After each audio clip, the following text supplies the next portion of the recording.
Thank you. The following is one of my voiceover demos. If you're a voiceover artist and you would like to advertise one of your demos on my podcast, please send an MP3 to thedrill12, all one word, at gmail.com. That's thedrill12 at gmail.com. Back in a minute. Americans love scenery. We want to see it all, from one coast to the next, Mount Rushmore down to the Everglades. So hop into a Chevy Malibu and take the scenic route. It's the car you knew America could build. There's a place where people count on friendships they can trace back generations, where they can count on the same stool at the coffee shop waiting for them every morning. This place is called Glen Ellen, and you can find it in every bottle of Glen Ellen wine. This is craft brewed Herman Joseph's, the smoothest, easiest drinking specialty beer in the entire solar system. And I believe you'll find drinkable in the dictionary right after don't order a beer you can't drink. Zoingo! Boingo! The freestyle pogo with more boing, more bounce. Bounce further, bounce higher with Zoingo Boingo. To see what makes Arrowhead Mountain Spring water different from those other waters, you have to go back to the source. And with Arrowhead, that means going back a little farther and longer than most. Between security challenged and security strengthened, there's one important word: how. And it is the how that makes all the difference to our nation and our world. Lockheed Martin. We never forget who we're working for. What makes Kraft singles so good? 2 out of every 3 kids don't get the recommended amount of calcium. But with Kraft singles, they get a good source of calcium and the taste they love. Kraft singles. Magic every single time. Throw boring overboard with a new real meal from Long John Silver's.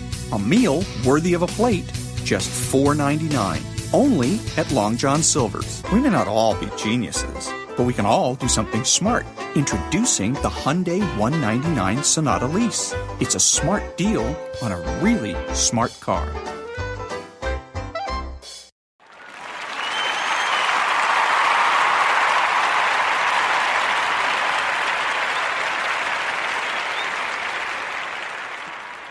I saw a welcome mat in front of somebody's door, and it was one of those welcome mats that's like, in this house, we welcome all genders, all religions, all colors, and there's like 10 things on it, which is very inclusive, and I like that. But I think it could be more inclusive if it just said, welcome.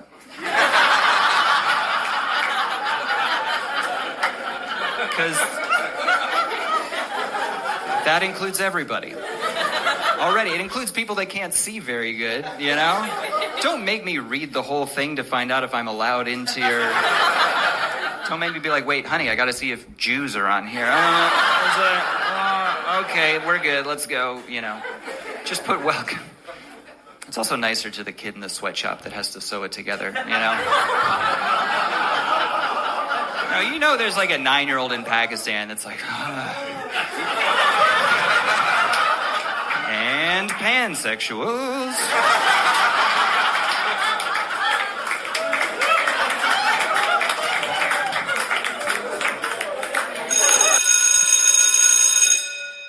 Good morning. It's Tuesday, Trump Tuesday, September the 3rd, and this is The True Conservative. Welcome to all the butchers, bakers, and candlestick makers out there. I'm Ron, your host, and the only true conservative in the United States today. So today, after the Serenity Prayer and the patriotic song of the day, we will have the patriotic shorts, motivation, Bishop Barron, Ayn Rand, the 33 strategies of war, and Donald Trump. All that and more when I get back.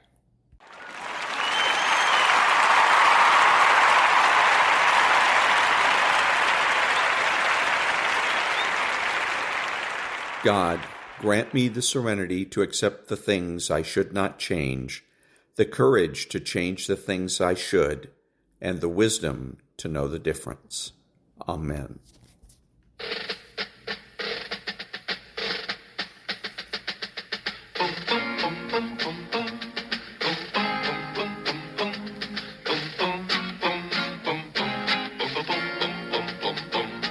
The year was 1900. 'Tis worth remembering the men who lived through 55 days at Peking.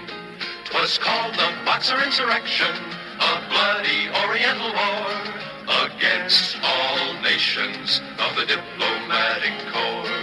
The flags of France and Britain, how they fluttered in the breeze, the Italian and the Russian, and the flag of the Japanese. Then came the sound of bugles, the rolling drums of doom, and the streets of Peking were as empty as a tomb.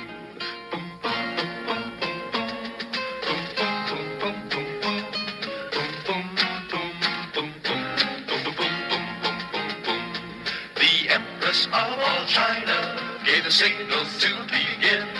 Let the foreign devils be driven from Peking. They stormed the French legation. They attacked with shot and shell. And they came in blood-red blouses, screaming "Shao!" as they fell. The drums have long been muffled. The bugles ceased to ring. But through the ages, you can hear them echoing. Boom, boom, boom, boom, boom, boom. Boom, boom, boom, boom, boom, boom. Boom, boom, boom, boom. 55 days at Peking. Boom, boom, boom, boom, boom, boom. Boom, boom, boom, boom, boom, boom. Boom, boom, boom, boom, boom. 55 days at Peking.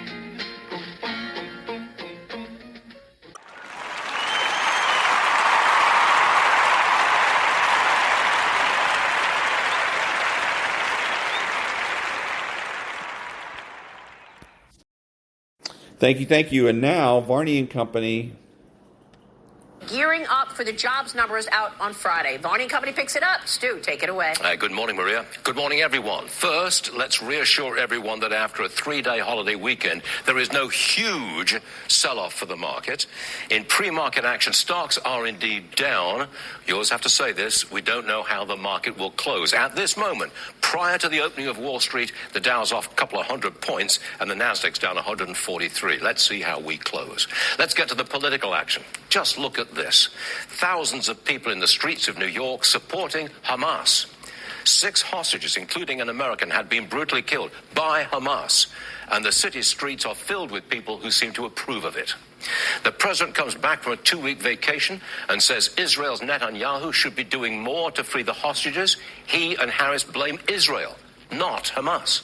Here's the Wall Street Journal's editorial board. Hamas murders 6 hostages. Israel is blamed, end quote. We'll get into that. On the show today, Kamala Harris copies another Trump policy. She wants to stop the takeover of U.S. steel by a Japanese company. Trump came out with that last month. Trump also started no tax on tips. Harris followed that in days. Flip-flop on fracking. Yes, Harris now says she will not ban it. Doesn't matter. 2 recent court rulings will kill offshore drilling and the export of nat gas.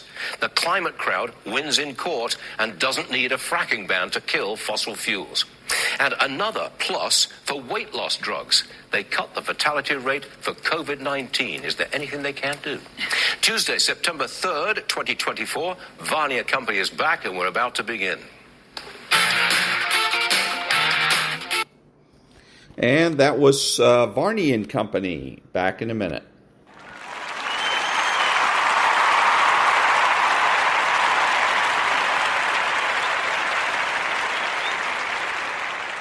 Thank you. And now, guns. Years ago in Combat Handguns magazine, I did an article on ankle holsters for backup. And I later got to meet 2 men who said that article had saved their lives, that it had inspired them to get a 2-inch .38 and an ankle holster. One of them was a police officer in the Carolinas. He was carrying a Colt Agent .38. The assassin who came up to the side of his car, pretending to ask for directions, had kind of triggered his alarms. The holster that he was carrying on duty at that time had required a rock-back movement to clear, and the way his patrol car seat was, there wasn't enough play to rock back. And he had realized that and had the mental plan, if I need a gun while I'm seated behind the wheel of my patrol car, I'm going to the ankle. As he saw the man approach him and, he got a bad eye vibe from him, he slipped his hand onto the gun. And when that guy whipped out a shotgun and opened fire, he was able to put 6 for 6 into that man and stop the threat. And that was Guns. Back in a minute.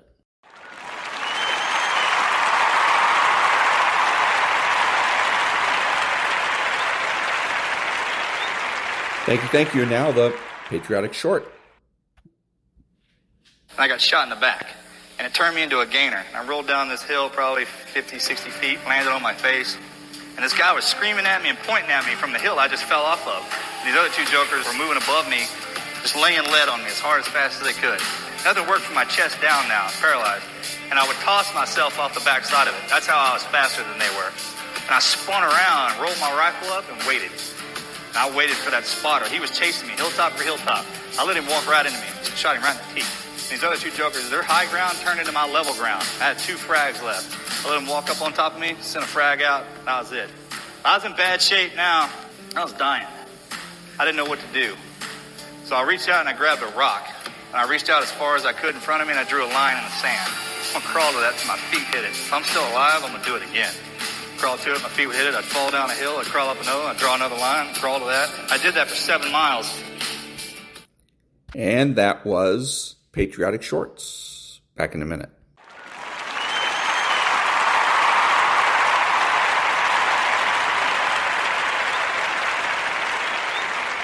Thank you. And now, a little bit of motivation. When nobody's watching, in those early mornings, when it's dark, it's wet, it's cold, you feel tired, you feel sore, it's warm on the couch, what do you do then? I know every motherfucker ain't gonna do what I'm gonna do. This is how you level up. I know there's a whole bunch of people with that right there. That fires me up. That brings joy to my life right there. Because I know there's so many people that have the ability and just refuse to get off that couch. Refuse to study a few more hours. Refuse to go deeper, to go further. And that's where I gain the advantage. No one goes the extra mile and keeps going. I feel like this next generation that's coming up, they seem like a bunch of puppies to me. It's so easy to be great nowadays, my friend, because most people are weak. Most people don't want to go to that extra mile. Most people don't want to find that extra because it sucks. It's miserable. It's lonely. Now I can thrive in that That's the only place to be. There's never been more opportunity than there is right now. If you're a fucking savage and you get out there and you grind hard and you want it bad enough, you can run all these guys over, man. I was never the strongest guy. I'm not the fastest guy. Not the smartest guy. But I will work, and I will work hard. I'll never be in the Olympics. I'll never be a professional athlete. But still I grind. I fail at most things I do, but still I grind. I don't want to do half the shit I do, but still I grind. And that one day, you see me down a dark alley, running at 1 o'clock in the morning, know one thing. I was grinding. I will be up when my competitor's asleep. I will be up when my enemy is curled up in bed. I will be up getting after it. If you guess right now, there's no one looking, man. If no one was looking, I had a chance to sneak in some extra work. To do a little bit more while no one's looking. They'll think I'm better than I am. So I recommend you do that right now. No one's looking. You're home alone. Do more. Do I like the long hours? No. Do I like having to watch a game at 3 o'clock in the morning? No. But I have to be prepared because I'm addicted to the result. If today you never say good enough, tomorrow you'll always have enough. Championships aren't won in the theater or the arena. They're won in the thousands of hours in the training room, the labs, and the 5 a.m. runs, and the training when everyone else is sleeping. That's when it's won. The heart of a champion is a light switch that's always on. It doesn't go on and off when someone's watching. It's constant. Champions aren't found on the podium with their hand up. No, champions are found in the lab studies. The thousands of hours of hard work when no one's watching. That's what makes the will unstoppable. When you're in here and no one else is, and you're pushing yourself harder than anybody with no one around.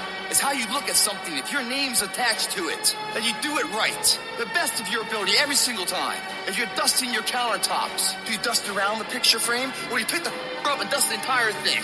Do the job right or don't do it at all. That's the same person who has his hand raised on the podium one day. How you hold yourself in the small things of life. Build the character-winning blocks of the things that we're remembered for.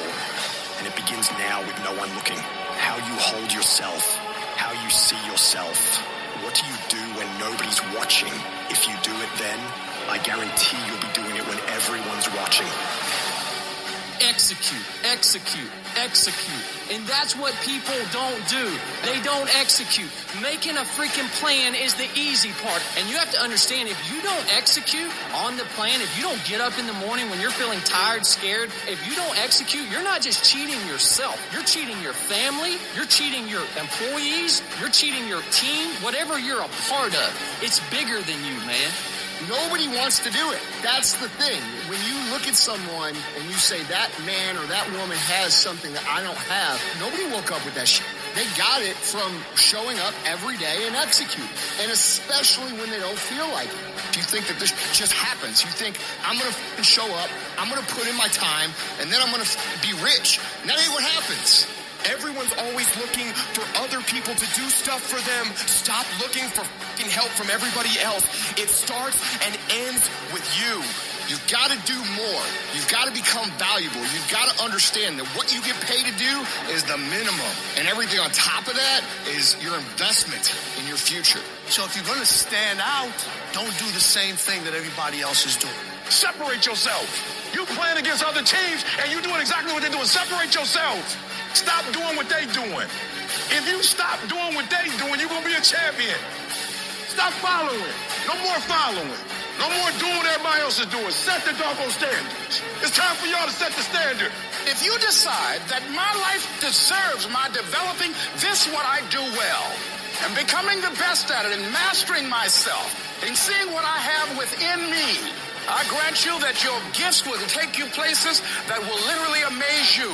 All of us need some area of our lives where we can have a feeling of competence.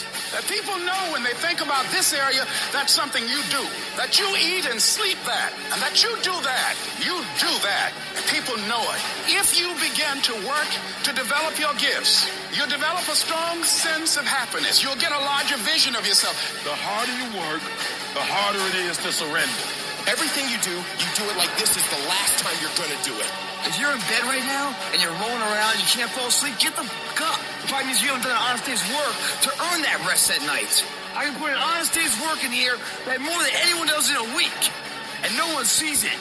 Because it's supposed to be that way.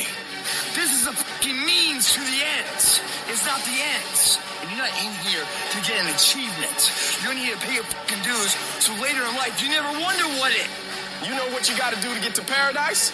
You gotta fight like fucking hell to get to paradise. The ones that can fight, the ones that come back, those are the ones that succeed. Those are the icons of the world. There's many legends out there. There's very few icons. Do I want to be here right now? No, I don't want to be here right now. I'd much rather be home watching the game. But later down the road, I don't want to always be just watching the fucking game. One day I want to play the fucking game. So by being here now ensures that I'm not going to be a spectator for the rest of my life. That's why I love the fucking pain and progress. It is the process of the grind that shapes you and forms you. It's not the game. And that's why most of y'all get beat in the game or make mistakes in the game because you think grinding is what happens when the sun comes out. You think grinding is what happens when the lights come on. You think grinding is what happens when people get in the stage. That's not grind. The real grind is in the dark when nobody sees you. When nobody knows what you're doing. When you studying without coach, when you putting in those extra reps, when you watching those videos and you getting inspired, when you change your music, it's the process that makes you sweet. And that was a little motivation. Back in a minute.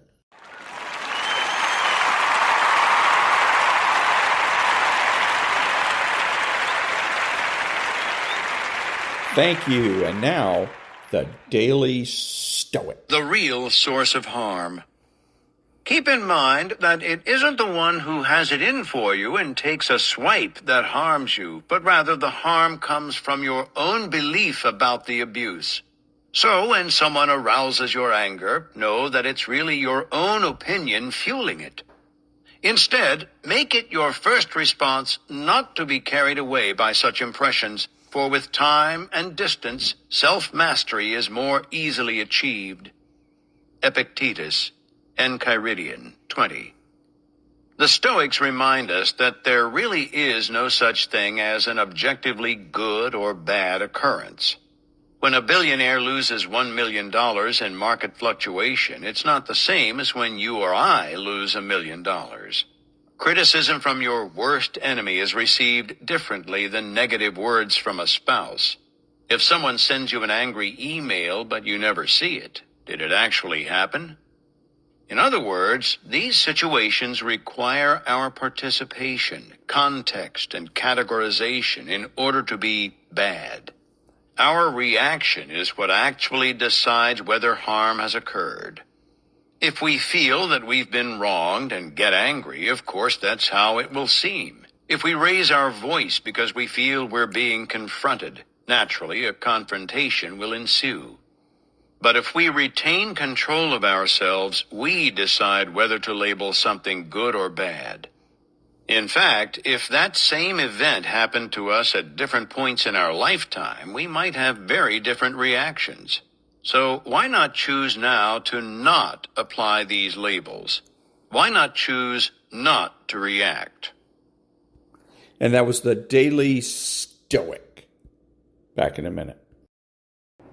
And I want to add something here, is that what he's talking about here is conflating, again, right and wrong with justice. And justice means, what do people deserve? Right and wrong is real. People do things that are right, they do things that are wrong. And the question is, what do people deserve? That's when we get into attitudes and opinions. But when it comes to right and wrong, that's a matter of simple reality. If somebody insults me, that's real. The question is, what do they deserve for insulting me? That's the key. Back in a minute.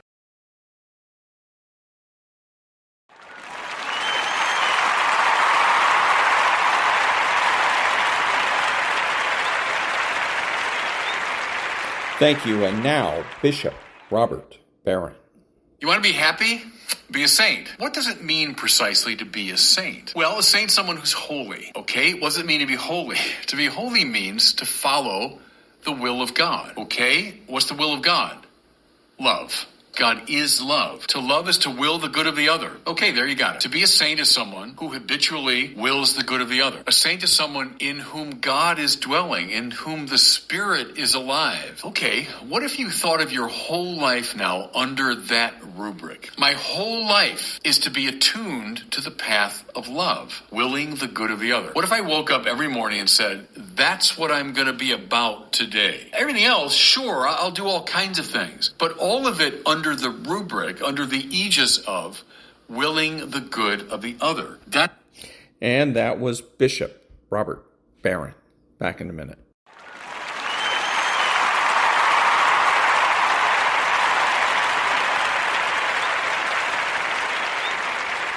Thank you. And now the Ayn Rand thought of the day. Quote, the foundation of any culture, the source responsible for all of its manifestations, is its philosophy. What does modern philosophy offer us? Virtually the only point of agreement among today's leading philosophers is that there is no such thing as philosophy, and that this knowledge constitutes their claim to the title of philosophers. Unquote. That was Ayn Rand. Our cultural value deprivation, from the Voice of Reason. Back in a minute.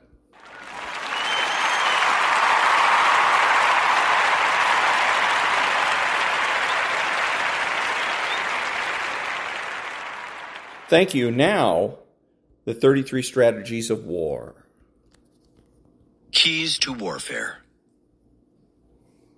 We humans have a particular limitation to our reasoning powers that causes us endless problems.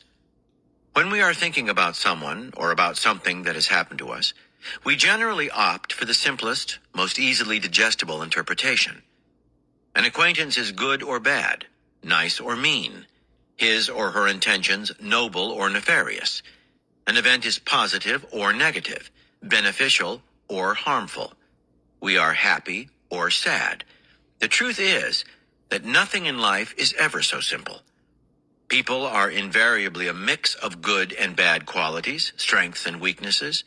Their intentions in doing something can be helpful and harmful to us at the same time, a result of their ambivalent feelings toward us. Even the most positive event has a downside, and we often feel happy and sad at the same time. Reducing things to simpler terms makes them easier for us to handle, but because it is not related to reality, it also means we are constantly misunderstanding and misreading. It would be of infinite benefit for us to allow more nuances and ambiguity into our judgments of people and events. This tendency of ours to judge things in simple terms explains why passive aggression is so devilishly effective as a strategy and why so many people use it, consciously and unconsciously. By definition, people who are acting passive-aggressively are being passive and aggressive simultaneously.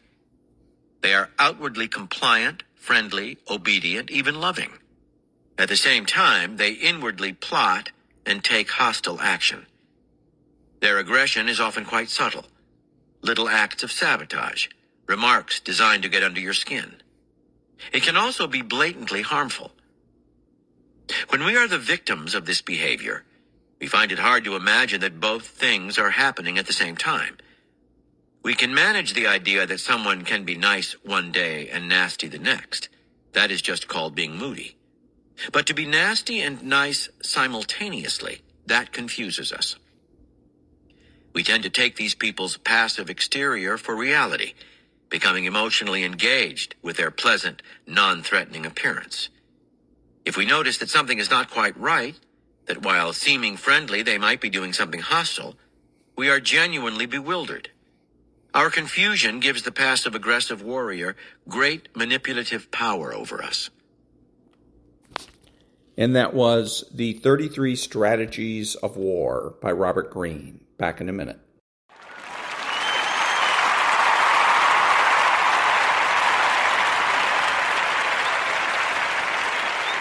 Thank you. And if you're a Democrat, you should vote Republican because psychological internalization is one of the central topological shifts of violence in modernity. Violence occurs in the form of a conflict within the psyche. Destructive tensions are born internally rather than discharged externally. The front is no longer located outside the ego, but within it. Civilization, therefore, obtains mastery over the individual's dangerous desire for aggression by weakening and disarming it, and by setting up an agency within him to watch over it like a garrison in a conquered city. Back in a minute.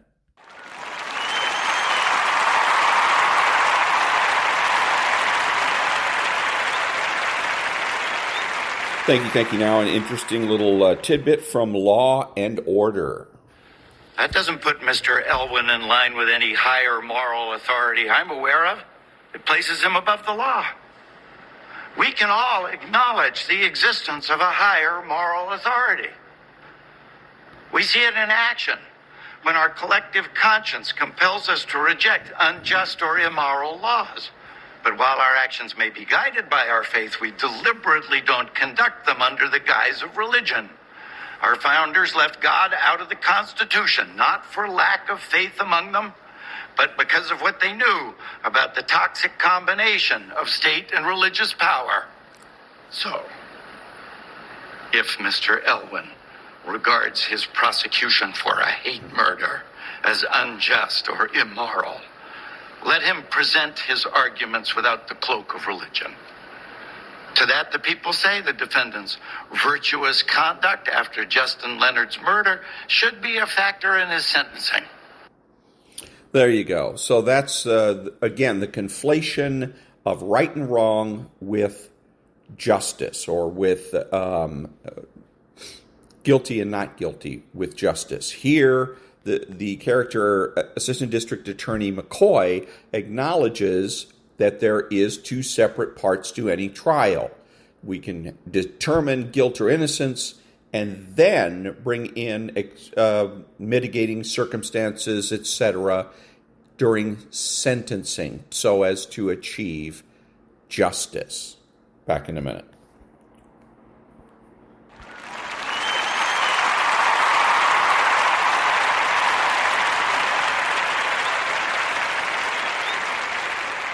Thank you. So on Maria Bartiromo this morning, they're talking about the banning of X, the whole platform, in Brazil. It's been banned in Brazil, and that the White House has said nothing about that. Also, the White House has been apparently slow to respond to Mark Zuckerberg's claims that the government has been interfering in social media. That he confirmed it, that certain things were held back and not allowed to be put on the platform because the government, the FBI, asked them or demanded that they withhold those things. So what this is obviously all about is government rights. Now, one of the things that just had occurred to me that about government rights, because I always thought to myself, well, how is it that the government all of a sudden decides that it has rights and decides what rights to have? And it was simple. What they do is they piggyback on, the government starts basically by assigning rights to people, to individuals, to the people that don't really exist. And that's what gives them then the logical next step of having the right to enforce those so-called rights. For instance, with crime, we have police officers that run around acting as though they have the right to make arrests, and they don't. But it's done under the name of the people having the right to be free of crime. That's the people's right. So therefore, if the people have the right to be free of crime, then the government has the right to enforce the law. And it doesn't. It has the authority, but it doesn't have the right to do so. Any of the wars, war on drugs, the war on poverty, the war on terror, all those are about government rights. And they, again, start with the premise that the American people have the right to be free of something. They have the right to be free of drug abuse. They have the right to be free of terrorism. They have the right to be free of poverty. And so then the government, logically, if we have the right to be free of poverty, then the government has the right to eliminate poverty. And the government has no such rights. So the true conservative, the would-be true conservative, must call these things out. The same thing that's going on here with X in Brazil is that the people have the right to be free of controversy or free of misinformation. And so therefore the government has the right to censor. Baloney. There's no such right either for the people to be free of controversy and or misinformation, and therefore the government has no right to censor. Back in a minute.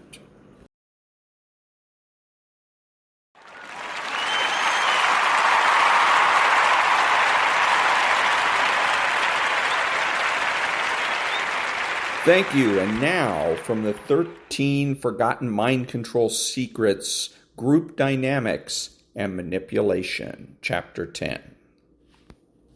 Chapter 10, Group Dynamics and Manipulation.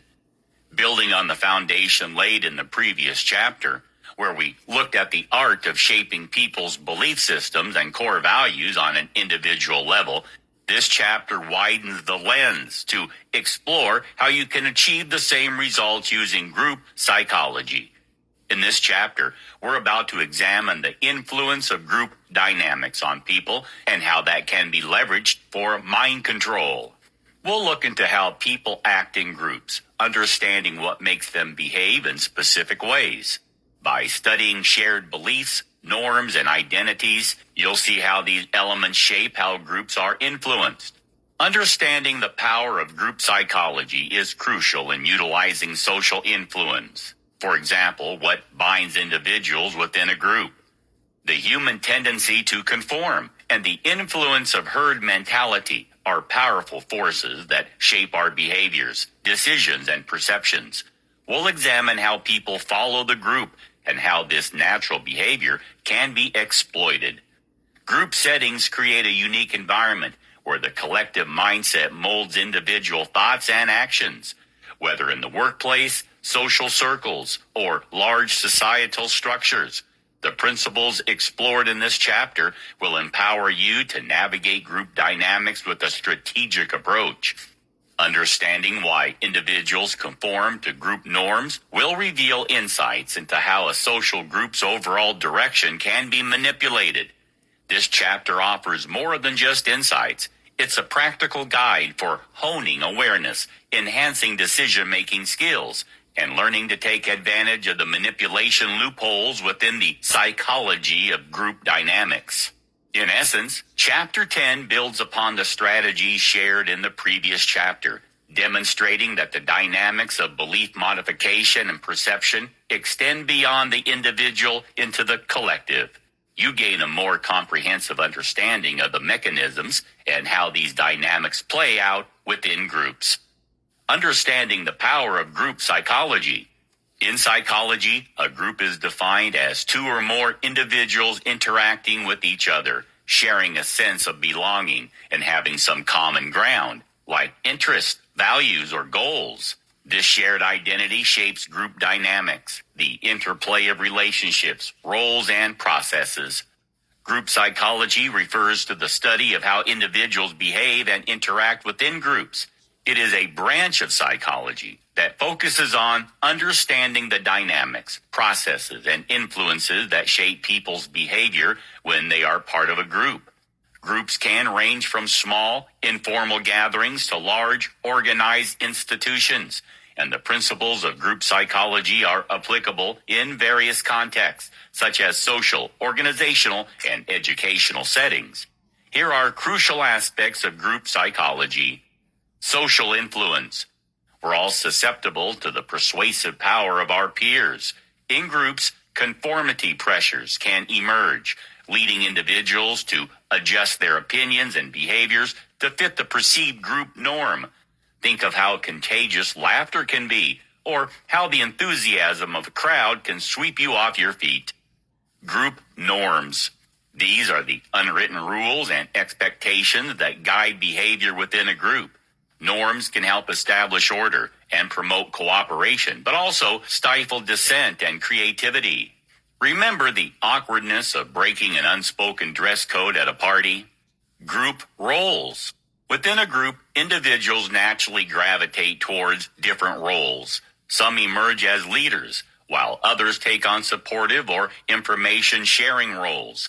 These roles contribute to the group's functioning, but can lead to conflict if not clearly defined or accepted. Group decision-making. Groups can be great at brainstorming and pooling knowledge, but they're also prone to phenomena like groupthink, where the desire for consensus overrides critical thinking. This can lead to flawed decisions, as in the case of historical blunders like the Bay of Pigs invasion.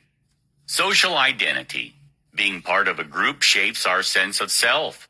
We derive belonging, validation, and even self-esteem from our group memberships. This can be seen as the passionate displays of fandom at sports events or the solidarity marches of social justice movements. Understanding group dynamics is crucial in various fields, from organizational psychology to marketing and social work. Groups profoundly impact individual behavior, shaping attitudes, decisions, and actions in various ways. This influence stems from the group's social dynamics, norms, and interactions. Here are several ways in which groups can influence individual behavior. Conformity. Conformity is the tendency for individuals to adjust their beliefs, attitudes, and behaviors to align with the group's. Individuals may conform to group norms to gain acceptance, avoid rejection, or reduce uncertainty. Normative social influence involves conforming to fit in and be accepted by the group. Social norms. Social norms are shared expectations regarding how individuals should behave. Group members often adhere to social norms to maintain a sense of cohesion and order. Deviating from norms may lead to social sanctions or disapproval. Social identity. This is the part of an individual's self-concept derived from their membership in a social group. Individuals often derive a sense of identity, self-esteem, and belonging from their group memberships. This can influence behavior to align with the perceived values and goals of the group. Group polarization. This refers to the tendency for a group to make more extreme decisions or adopt more extreme positions than the individual members would have made or adopted on their own. Group decisions tend to amplify pre-existing views as individuals seek approval or validation from the group. Social facilitation. This refers to improved performance on simple or well-practiced tasks when individuals are in the presence of others. Individuals may be motivated to perform better when observed by others, especially on tasks they are confident in. However, performance on complex or unfamiliar tasks may be hindered. Social inhibition. Leadership influence. Group leaders can significantly impact individual behavior through their directives, guidance, and decision-making. Leadership styles can shape the atmosphere within the group, affecting motivation, commitment, and the overall direction of individual efforts. De-individuation. This occurs when individuals in the group lose their sense of personal identity and responsibility. When individuals feel anonymous or part of a large crowd, they may be more likely to engage in behaviors they would avoid when alone, as personal accountability diminishes. Social loafing. This refers to the tendency for individuals to exert less effort when working collectively on a task than when working individually. The diffusion of responsibility within a group can decrease individual effort, as individuals may feel their contributions are less crucial in a larger group. Informational influence. This occurs when individuals look at the group for guidance or information, especially in ambiguous or uncertain situations. Individuals may adopt the beliefs or behaviors of the group if they perceive the group as more knowledgeable or experienced. Peer pressure. As you probably know, peer pressure is the influence exerted by one's peers to conform to their attitudes, behaviors, or expectations. Individuals, particularly adolescents, may be swayed by the desire for social acceptance and fear of rejection, leading to the adoption of group-approved behaviors. Familiarity with these mechanisms of group influence is crucial for comprehending individual behavior in social contexts. It's also necessary to exploit group dynamics for mind control. Leveraging herd mentality and conformity. Herd mentality, also known as herd behavior or mob psychology, is a phenomenon wherein individuals within a group tend to conform to the majority's prevailing attitudes, behaviors, and opinions. This tendency to follow the crowd, often at the expense of independent thought or rational judgment, is driven by various social and psychological factors. One key aspect of herd mentality is the diminished emphasis on critical thinking and independent decision-making. In the presence of a prevailing group opinion, individuals may forego careful evaluation of the situation and follow the crowd. This lack of critical thinking can lead to collective behaviors that might be irrational or contrary to the individual's usual judgment. Emotional contagion is another element associated with herd mentality. Positive or negative emotions can quickly spread within a group, fostering a collective emotional response. This emotional contagion intensifies the herd mentality, as individuals may base their actions on shared emotions rather than careful consideration. In extreme cases, herd mentality can result in irrational or impulsive behaviors. The fear of missing out, the desire for social validation, or the need to conform to the perceived group norm can drive individuals to act without thoughtful deliberation, leading to actions inconsistent with their usual character. Furthermore, herd mentality may result in a temporary loss of individual identity as individuals merge with the collective identity of the group. This phenomenon can be observed across various contexts, such as financial markets, social media trends, fashions, and societal beliefs. Anyone looking to control other people's thoughts and influence their behavior can exploit herd mentality to their advantage. They do this by capitalizing on the tendencies of individuals to conform to the actions and beliefs of the majority within a group. Herd mentality creates an environment conducive to manipulation, which means you can employ various strategies to achieve your objectives within such a context. One method involves concealed influence, where you seamlessly integrate into a group and subtly guide its direction without drawing attention to your tactics. It's possible to steer the group toward outcomes that serve your interest. Creating a false consensus is another tactic you can employ to leverage herd mentality in your quest for mind control. This involves the dissemination of misinformation, selective presentation of information, or persuasive techniques to make your viewpoint appear widely accepted within the group. This strategy can manipulate perceptions of what is collectively believed or accepted. The emotional contagion inherent in herd mentality provides another venue for manipulation.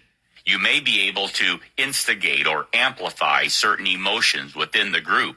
Doing so allows you to use emotional cues to influence decision-making. This tactic takes advantage of the rapid spread of emotions within a group setting. Taking advantage of groupthink is a common strategy as well. Consider exploiting the desire for harmony within a group and suppressing dissenting opinions. This encourages conformity to redirect the group toward decisions that align with your objectives. It often leads to irrational decision-making as individual voices are stifled. The fear of missing out, FOMO, is a powerful psychological trigger you can exploit. Creating a sense of urgency or exclusivity makes it easy to manipulate individuals into conforming to the group's actions. It exploits the irrational fear that they might miss out on something significant. Another tool in your arsenal is social validation. You can sway people to follow your direction by presenting your suggestions or actions as widely accepted through social validation. The perception of widespread acceptance makes it more likely for individuals to conform to the group's behavior. Finally, you can exploit situations where individuals experience de-individuation within a group, leading to a loss of personal identity and responsibility. In such instances, personal accountability diminishes, making it easier for you to influence behavior. Here's how you can try to leverage herd mentality and conformity for your purposes with a hypothetical example about someone named Emily, who wants to influence Jake, the target.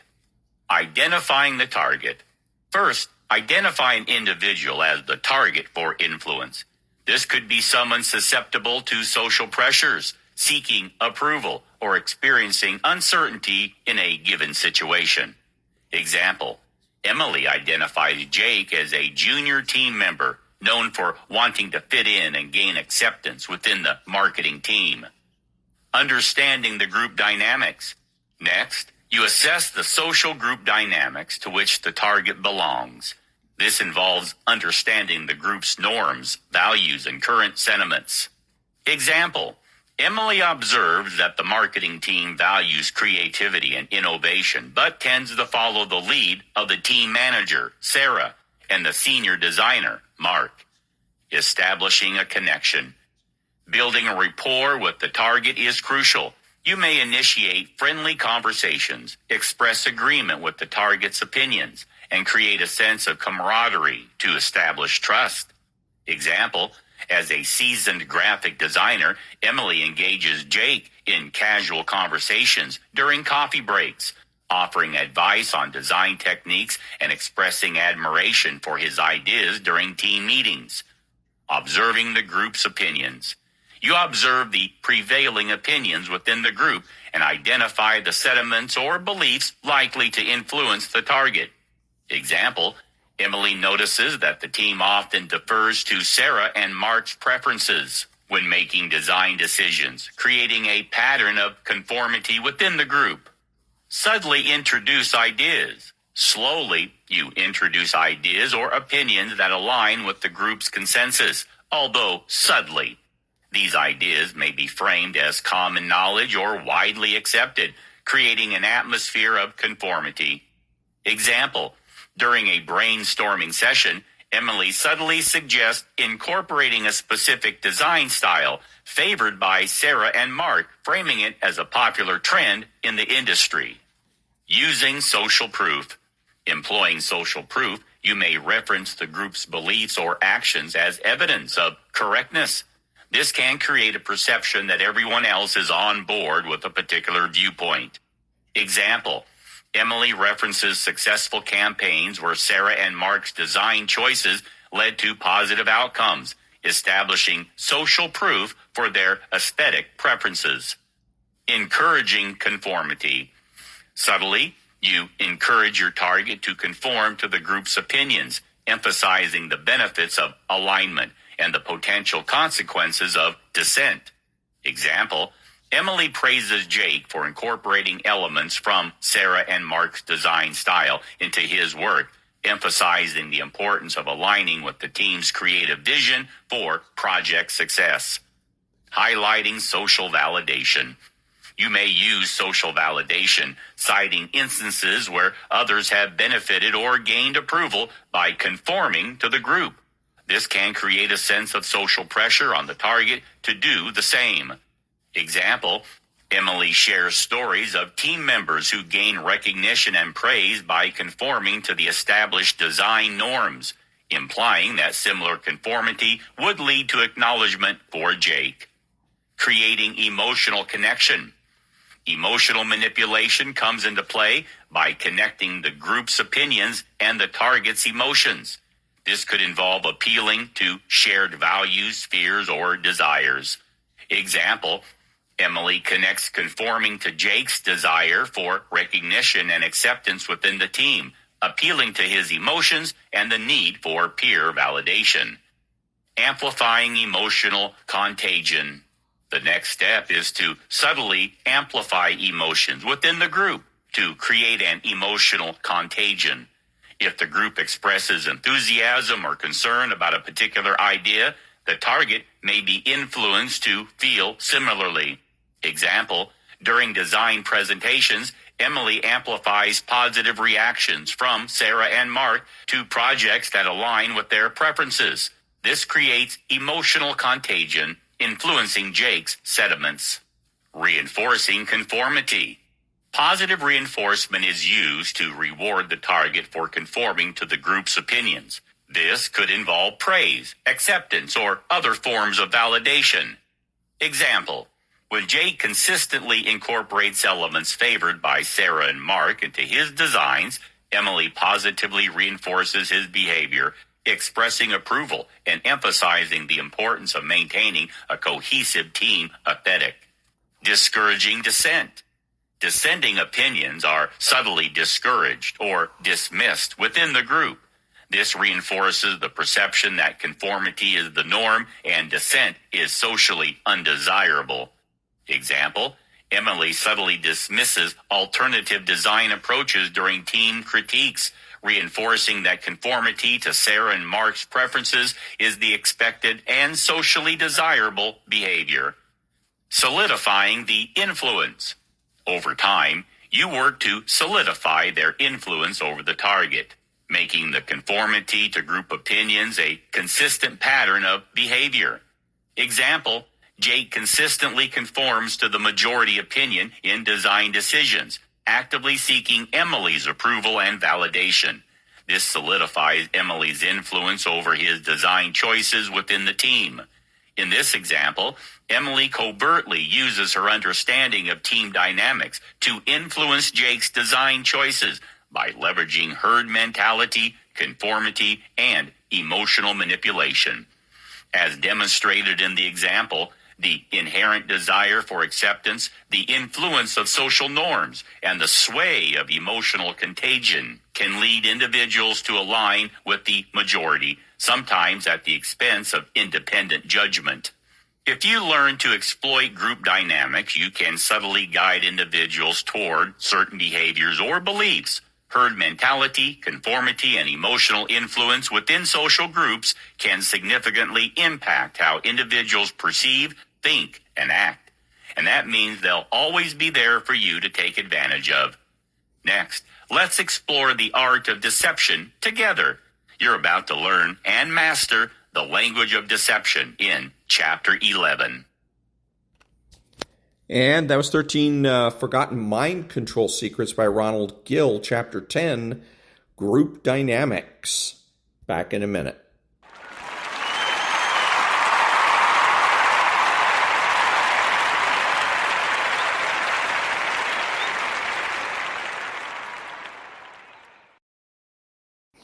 Thank you. Now, little Donald Trump. The degree of animosity that people have for Trump is actually somewhat of a mystery to me. I can't quite crack it. There's a class thing there, I would say. Elitist people are annoyed that someone like Trump, or someone who they think Trump is, has dared to enter the upper echelons. So there's something about it that's very classist. And Trump is a brash, salesman-y sort of character, right? I mean, he ran The Apprentice for years. He's a huckster. And I don't mean that in a denigrating way. I mean, part of what's made America great is its ability to sell, right? And there is that, the shadow side of the salesman is the huckster. And Trump straddles the line between salesman and huckster. And that also irritates, especially anti-capitalist, elitist, leftist types. But that's not all. There's more. What is it? Is it Trump's rough edges? There's that. Is it his proclivity to bully, which he does, and very effectively and sometimes very usefully? It's that. He's déclassé, and the elite types really hate that. They feel that he's contaminating their domain. It's something like that. But it's very mysterious, and there's multiple levels to it. And the Trump voters think, and rightly so, well, if they're going to persecute the person I voted for and would like to vote for again, what's to stop them from persecuting me? And that is a perfectly valid question. It's horrible. It's horrible. It's really bad, and I see it with no joy whatsoever. Look, one of the things that's terrible, this is terrible, is that trust in major institutions has been unbelievably weakened in the last 5 years. Many people don't trust the medical establishment. Many people don't trust the psychological community. Many people don't trust higher education or media or government. Or the judiciary. This is not good. Societies where trust collapses become impoverished and imperiled. It's really bad. And that sort of institutional trust is extremely difficult to develop and to maintain. It's the wealth of the West is really its high levels of trust and honesty. That's the fundamental natural resource. And much of that has been terribly compromised. And I believe that the major consequence of the Trump trial will be that another 30% of Americans will lose faith in the judicial system. And that was Mr. Peterson about Donald Trump. Back in a minute.